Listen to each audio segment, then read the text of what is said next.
Hello students, welcome to my channel. तो आज की इस वीडियो के माध्यम से हम आपके BA first semester physical geography का new solve model paper exam 2025 के लिए लेकर आ गई हूँ। मोस्ट इम्पॉर्टेंट 100 एमसीक्यू मैं आपको फिजिकल जियोग्राफी का बताने वाली हूँ बीए फर्स्ट सेमेस्टर के स्टूडेंट्स के लिए।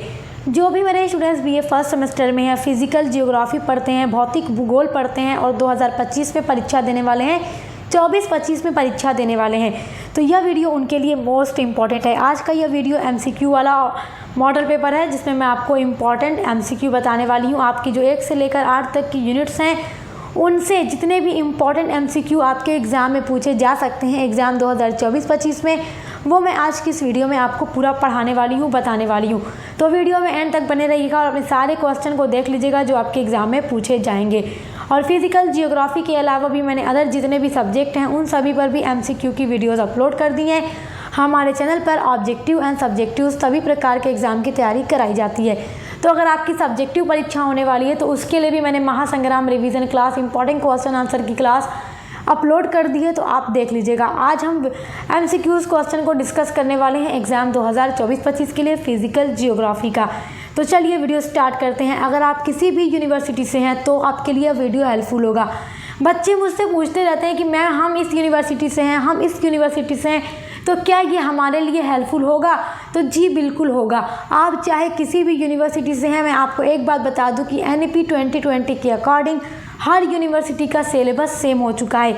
और जब सिलेबस सेम हो चुका है तो आपका जो पेपर होगा उसका बेस अलग हो सकता है, मगर टॉपिक जो है वो तो सेम है। और जब टॉपिक सेम है तो क्वेश्चन भी आपके पूरे सेम होंगे एग्ज़ाम में। तो चलिए वीडियो स्टार्ट करते हैं। चलिए पहला इम्पॉर्टेंट क्वेश्चन देखेंगे आपका, निम्नलिखित में कौन सी आपदा मानवकृत आपदा है? तो कौन सी आपदा? क्या भूकंप मानवकृत है? नहीं, भूकंप एक क्या है? प्राकृतिक आपदा है। बाढ़ भी प्राकृतिक आपदा है, सूखा भी प्राकृतिक आपदा है। तो अगर आपको मानवकृत आपदा नहीं समझ में आ रहा है कौन सा है, तो आप ये देख लो कौन कौन सी प्राकृतिक आपदा है। जो बच गया वो मानवकृत आपदा है। तो आतंकवाद यानी ऑप्शन नंबर जो ब है वो आपका राइट आंसर है। नेक्स्ट आपका क्वेश्चन है, भूज गुजरात में भूकंप कब आया था? तो सन 2001 में आया था। ऑप्शन नंबर ब आपका राइट है। तीसरा क्वेश्चन है, सुनामी घटना कब घटित हुई? तो सन 2004 में। ऑप्शन नंबर स आपका राइट है। चौथा क्वेश्चन है, चक्रवातों का संबंध किससे है? तो समुद्र तट से है। ऑप्शन नंबर अ राइट है। पांचवा क्वेश्चन है, भूस्खलन क्या होता है? इन सभी पर मैंने पूरी वीडियो अपलोड कर दी है। फिजिकल एजुकेशन की यूनिट्स जो हैं वो मैं कंप्लीट करवा चुकी हूँ। तो मैं आपसे ये भी कहती हूँ कि देखो बेटा, आपका एमसीक्यू पेपर होता है तो बच्चे आप लोग बस एमसीक्यू क्वेश्चन पर ही बेस मत रहो, आप इस पर ही सिर्फ डिपेंड मत रहो। आप किस पर डिपेंड रहो? अपनी क्लासेस पर डिपेंड रहो। जो 1 से लेकर 8 तक की यूनिट हैं, 1 से 8 तक की, उन पर आप डिपेंड रहो, क्योंकि जो यूनिट्स होती हैं वो मैं डीपली कराती हूँ। डीपली क्लास आपके एमसीक्यू के लिए वेरी वेरी इंपॉर्टेंट होंगी एंड हेल्पफुल होंगी, क्योंकि क्लासेस के टाइम इतने सारे टॉपिक ऐसे होते हैं जो मैं बता देती हूँ कि ये 100% एमसीक्यू में आएगा और आता भी है, तो आप वो भी देखा कीजिए। बाकी जो क्लासेस हम आपको देते हैं वो आप देखा कीजिए, एमसीक्यू वाली इंपॉर्टेंट मॉडल पेपर देखा कीजिए, तो आपकी जो तैयारी होगी वो 100% हो जाएगी। आधी नहीं होगी, वो पूरी हो जाएगी सक्सेस मास्टर पॉइंट के साथ। तो भूस्खलन क्या है? तो भूस्खलन क्या है? भूस्खलन में क्या होता है? ज़मीनें खिसक जाती हैं, मलबे तैयार हो जाते हैं, ऊपर से क्या होता है, चट्टानें जो होती हैं, पर्वत के जो ढाल होते हैं विखंडित होकर गिरने लगते हैं। तो ऑप्शन नंबर अ आपका राइट है। अगला आपका क्वेश्चन है, भूकंप क्या है? तो भूकंप एक प्राकृतिक आपदा है। क्या प्राकृतिक उपहार है? बिल्कुल भी नहीं, आपदा है ना ये। भूकंप आता है तो इंसान क्या होता है, ज़मीनें हिलती हैं, सब कुछ हिलने लगता है, नुकसान हो जाता है, ज़मीनें फट जाती हैं, तो मतलब ये एक आपदा है, प्राकृतिक आपदा। तो आपका जो ऑप्शन नंबर अ है वो राइट है। नेक्स्ट क्वेश्चन है, निम्नलिखित में से कौन सी प्राकृतिक आपदा नहीं है? तो प्राकृतिक आपदा नहीं है तो रेल दुर्घटना नहीं है, जबकि चक्रवात, सुनामी और सूखा ये सब प्राकृतिक आपदा हैं। तो नहीं कौन सा है? रेल दुर्घटना प्राकृतिक आपदा नहीं है। सुनामी क्या है? सुनामी एक प्राकृतिक आपदा है। ऑप्शन नंबर द राइट है। देखें आज का क्वेश्चन बहुत इंपॉर्टेंट है। नेक्स्ट क्वेश्चन है, निम्न में से कौन सी आपदा प्राकृतिक नहीं है? तो रेल दुर्घटना प्राकृतिक आपदा नहीं है। अगला आपका क्वेश्चन है, निम्नलिखित में कौन सा क्षेत्र भूस्खलन से अधिक प्रभावित होता है? देखो जो पर्वतीय क्षेत्र होता है, पहाड़ी वाला जो क्षेत्र होता है, वो भूस्खलन से प्रभावित होता है, क्योंकि जो पहाड़ों पर की ढालें होती हैं वो अविखंडित होकर गिरने लगती हैं, धरती की तरफ, ज़मीन की तरफ सरकने लगती हैं, तो ये पर्वतीय क्षेत्रों में ज़्यादा होता रहता है। नेक्स्ट क्वेश्चन है, निम्नलिखित में कौन प्राकृतिक आपदा नहीं है? तो प्राकृतिक आपदा कौन सा नहीं है? एक बार आप ऑप्शन पढ़ के अंदाज़ा लगाइए। सुनामी, बाढ़, ज्वालामुखी विस्फोट, ये सब क्या है? प्राकृतिक आपदा हैं। तो वैश्विक तापन नहीं है, ऑप्शन नंबर स आपका राइट है। नेक्स्ट क्वेश्चन है, अनावृष्टि होने वाली आपदा को कहा जाता है? तो सूखा को कहा जाता है, ऑप्शन नंबर द राइट है। निम्न में कौन सी प्राकृतिक आपदा नहीं है? तो रेल दुर्घटना नहीं है। देखो ये क्वेश्चन कई बार यहाँ पर दे दिया गया है, तो चलो आगे बढ़ते हैं। अगला आपका क्वेश्चन देखेंगे, अलग अलग यूनिट से आपके क्वेश्चन आते रहेंगे। आपका अगला क्वेश्चन है, भारत में कितनी ऋतुएं पाई जाती हैं? तो 4 पाई जाती हैं, ऑप्शन नंबर स आपका राइट है। उत्तरी भारत की जलवायु कैसी है? देखो उत्तरी भारत की जलवायु है मानसूनी जलवायु है, ऑप्शन नंबर आपका राइट है। अगला क्वेश्चन है आपका, विश्व में सबसे ज़्यादा वर्षा कहाँ होती है? सबसे ज़्यादा वर्षा पूरे दुनिया में कहाँ होती है? सबसे ज़्यादा पूरे विश्व में सबसे ज़्यादा वर्षा होती है मौसिन राम में, ऑप्शन नंबर राइट है। और ये कहाँ है? ये मेघालय में है। कहाँ है? मेघालय में है, हमारे भारत में है। चलिए अगला इम्पोर्टेंट क्वेश्चन देखिए, शीत ऋतु में भारत के किस राज्य में वर्षा होती है? तो तमिलनाडु में होती है, ऑप्शन नंबर द आपका राइट है। भारत में न्यून वर्षा वाला क्षेत्र कौन सा है? तो लेह है, ऑप्शन नंबर राइट है, जहाँ पे सबसे न्यून वर्षा होती है। अगला क्वेश्चन है, निम्नलिखित में कौन सा राज्य भारत के सर्वाधिक वर्षा वाले क्षेत्र में शामिल है? आप बता सकते हैं ना, मेघालय। मेघालय में सबसे ज़्यादा बारिश होती है, तो ऑप्शन नंबर आपका राइट है। आपका अगला इम्पोर्टेंट क्वेश्चन है, निम्नलिखित में कौन सा राज्य में सर्वाधिक वर्षा होती है? तो मेघालय में होती है। राज्य पूछ सकता है, भारत के सर्वाधिक वर्षा वाला राज्य पूछ सकता है, विश्व का भी पूछ सकता है, तो आपके लिए इम्पोर्टेंट क्वेश्चन है। अगला है, भारत में सबसे कम वर्षा कहाँ होती है? तो राजस्थान में। देखो राजस्थान रेतीला है, थोड़ा गर्मी ज़्यादा पड़ती है, तो यहाँ पे वर्षा सबसे कम होती है, तो ऑप्शन नंबर ब आपका राइट है। अगला क्वेश्चन है, निम्न में कौन सी मानवकृत आपदा है? तो वैश्विक ताप, ऑप्शन नंबर स आपका मानवकृत आपदा है, तो स वाला राइट आंसर है। अगला है, औद्योगिक मानव जनित कारकों से वायुमंडल एवं पृथ्वी के जीवमंडल के तापमान में वृद्धि को क्या कहते हैं? तो उसको वैश्विक ताप कहते हैं, और ये मानवकृत आपदा है, तो ऑप्शन नंबर आपका राइट है। नेक्स्ट आपका क्वेश्चन है, भूमंडलीय तापन का कारण है? तो देखो भूमंडलीय तापन का कारण वन उन्मूलन भी है, खनिज जैव ईंधन का अति प्रयोग भी है, और औद्योगिकीकरण भी है, तो ये उपर्युक्त सभी आपका राइट आंसर है। द वाला आपका सही है, क्योंकि ये तीनों ही सही हैं, तो द वाला सही हो जाएगा, उपर्युक्त सभी। अगला क्वेश्चन है, वैश्विक तापन का प्रभाव है? तो बाढ़, सूखा, चक्रवात, ये सब वैश्विक तापन का प्रभाव है, तो इनमें से सभी आपका राइट आंसर हो जाएगा, द वाला। अगला क्वेश्चन है, पृथ्वी की छाता या रक्षा कवच किसे कहा जाता है? तो आप सभी लोग जानते हैं कि ओजोन परत को पृथ्वी का रक्षा कवच या पृथ्वी का छाता कहा जाता है, तो ऑप्शन नंबर आपका राइट है। अगला क्वेश्चन है आपका, निम्नलिखित में कौन सी एक मानवकृत आपदा है? तो बम विस्फोट आपकी मानवकृत आपदा है, क्योंकि देखो भूकंप, भूस्खलन, बाढ़, ये सब प्राकृतिक आपदा है, तो बम विस्फोट एक मानवकृत आपदा है, तो ऑप्शन नंबर द आपका राइट है। अगला आपका इम्पोर्टेंट क्वेश्चन है, भूजल स्रोत है? तो भूजल स्रोत है किसका? वर्षा का जल, तालाब का जल, नदी का जल, तो उपर्युक्त सभी भूजल के स्रोत हैं, तो ऑप्शन नंबर द आपका राइट है। अगला आपका क्वेश्चन है, विश्व में होने वाली जलापूर्ति का कितना प्रतिशत भाग भूजल से प्राप्त होता है? तो लगभग 90% जो भाग है वो भूजल से प्राप्त होता है, तो ऑप्शन नंबर द आपका राइट है। अगला क्वेश्चन है, भूमिगत जल को प्रभावित करने वाले कारक कौन कौन से हैं? तो भूमिगत जल को प्रभावित करने वाले कारक में पहला है जलवायु दशाएं, दूसरा है उच्चावच, तीसरा है भूगर्भिक संरचना, तो ये तीनों ही भूमिगत जल को प्रभावित करने वाले कारक है, तो उपर्युक्त सभी आपका राइट आंसर है। अगला आपका क्वेश्चन है, केंद्रीय जल आयोग का मुख्यालय कहाँ है? ये सारे क्वेश्चन आप नोट करते रहिएगा या स्क्रीनशॉट करते रहिएगा। केंद्रीय जल का आयोग का मुख्यालय है दिल्ली में। ऑप्शन नंबर आ आपका राइट है। अगला क्वेश्चन है केंद्रीय भूजल बोर्ड का मुख्यालय कहाँ है? तो बेंगलुरु में है। ऑप्शन नंबर स आपका राइट है। अगला आपका इम्पॉर्टेंट क्वेश्चन है भूजल के अतिदोहन के कारण है। तो भूजल के अतिदोहन के कारण उपर्युक्त सभी हैं, बढ़ती जनसंख्या, तीव्र नगरीकरण, उद्योग, ये तीनों ही भूजल के अतिदोहन के कारण है। तो ऑप्शन नंबर द आपका राइट है।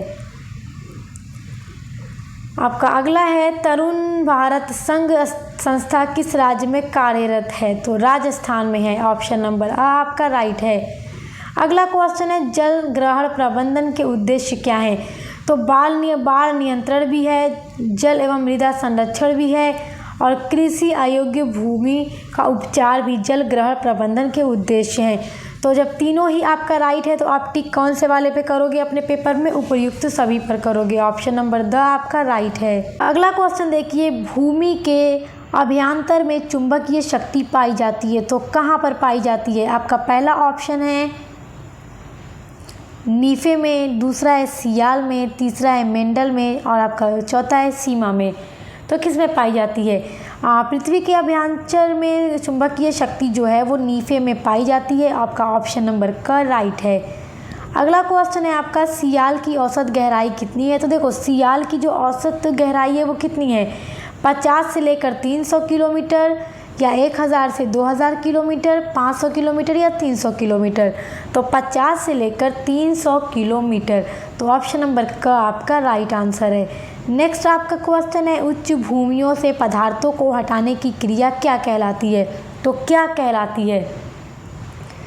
निम्नीकरण कहलाती है। ऑप्शन नंबर ख आपका राइट है।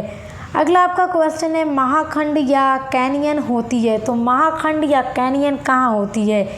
गहरी वी आकार की घाटी में होती है या गहरी यू आकार की घाटी में होती है या जलोढ़ में होती है या प्रताप में होती है?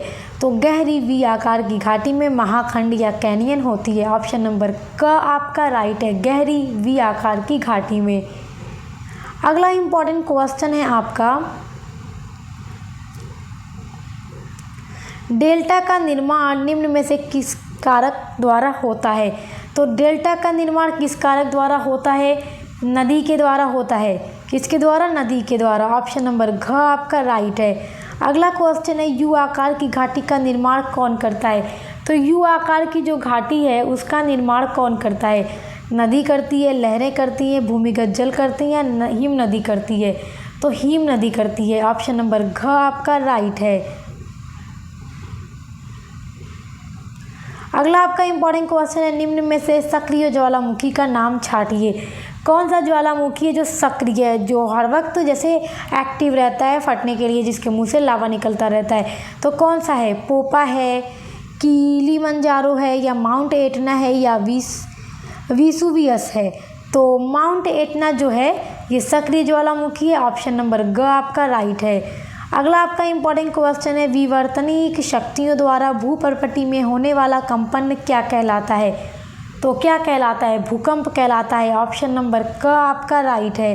अगला आपका इम्पॉर्टेंट क्वेश्चन है पवन द्वारा निर्मित भू आकृति का नाम क्या है? तो क्या नाम है? झरना है या वी आकार की घाटी है, रेत की टीला है या डेल्टा है? तो रेत की टीला। ऑप्शन नंबर ग आपका राइट है। रेत की टीला ही भू आकार पवन द्वारा निर्मित भूकृति का नाम है, रेत की टीला। अगला है आपका क्वेश्चन सबसे अधिक भूकंप आने वाला देश कौन सा है? तो ये तो हर कोई जानता है कि जापान में सबसे ज़्यादा भूकंप आता है। तो ऑप्शन नंबर ग आपका राइट है, जापान। अगला आपका क्वेश्चन है समुद्री लहरों द्वारा कौन सी भू आकृति जन्म लेती है? तो कौन सी भू आकृति ऐसी है जो समुद्र की लहरों के द्वारा जन्म लेती है? तो पुलिन ये जन्म लेती है। ऑप्शन नंबर ख आपका राइट है। अगला क्वेश्चन है संचार साधन में महत्वपूर्ण है, तो क्या महत्वपूर्ण है? क्षोभ मंडल या समताप मंडल, आयन मंडल या बाह्य मंडल? तो आयन मंडल महत्वपूर्ण है। ऑप्शन नंबर घ राइट है। अगला है कर्क वृत्त और मकर वृत्त के बीच का भाग क्या कहलाता है? तो इसके बीच का जो भाग है वो क्या कहलाता है? उष्ण कटिबंध या शीतोष्ण कटिबंध या शीत कटिबंध या इनमें से कुछ नहीं? तो उष्ण कटिबंध कहलाता है। ऑप्शन नंबर क आपका राइट है। अगला है संघनन का रूप है, तो संघनन का रूप वर्षा है, ये तो आपको पता ही है, तो ऑप्शन नंबर क आपका राइट है। अगला है मानसूनी पवन कहलाती है, तो मानसूनी पवन कौन सी कहलाती है? नियतवाही पवन या मौसमी पवन या स्थलीय पवन या सागरीय पवन? तो मौसमी पवन को मानसूनी पवन कहा जाता है, तो ऑप्शन नंबर ख आपका राइट आंसर है। नेक्स्ट आपका इम्पोर्टेंट क्वेश्चन है, निम्न में से वायुमंडल का कौन सा स्तर वायुयान की उड़ान भरने के लिए आदर्श माना जाता है? तो जो समताप मंडल होता है ये आदर्श माना जाता है वायुयान के लिए उड़ान भरने के लिए, तो ऑप्शन नंबर ख आपका राइट है, समताप मंडल। नेक्स्ट आपका क्वेश्चन है, वायुमंडल का सर्वाधिक विस्तार निम्न में से किस मंडल में पाया जाता है? तो किस मंडल में पाया जाता है? क्षोभ मंडल में पाया जाता है, ऑप्शन नंबर क आपका राइट है। अगला इंपॉर्टेंट क्वेश्चन देखिए, पृथ्वी पर निम्न में से कितने महासागर पाए जाते हैं? तो पृथ्वी पर 5 महासागर पाए जाते हैं, ऑप्शन नंबर ग राइट है। नेक्स्ट क्वेश्चन है, पृथ्वी के निम्न में से कितने भाग पर जल पाया जाता है? तो कितने भाग पर जल पाया जाता है? 71% भाग पर जल पाया जाता है, ऑप्शन नंबर क आपका राइट है। अगला आपका इम्पॉर्टेंट क्वेश्चन है, तट के समीपवर्ती उथले समुद्र को क्या कहते हैं? तो क्या कहते हैं? महाद्वीपीय निगमन तट कहते हैं, ऑप्शन नंबर क आपका राइट है। अगला इंपॉर्टेंट क्वेश्चन है, समुद्री जल के प्रति किलोग्राम लवणता होती है, तो कितनी ग्राम लवणता होती है? 45, 35, 25 या 40 ग्राम? तो कितने ग्राम होती है? 35 ग्राम होती है, ऑप्शन नंबर ख आपका राइट आंसर है। आपका अगला इंपॉर्टेंट क्वेश्चन है, महाद्वीपीय मग्न ढाल की औसत गहराई कितनी होती है? तो कितनी होती है?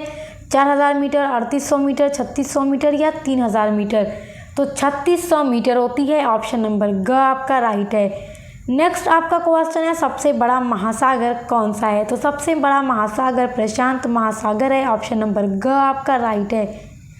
नेक्स्ट आपका क्वेश्चन है, संसार का सबसे गहरा महासागरीय गर्त कौन सा है?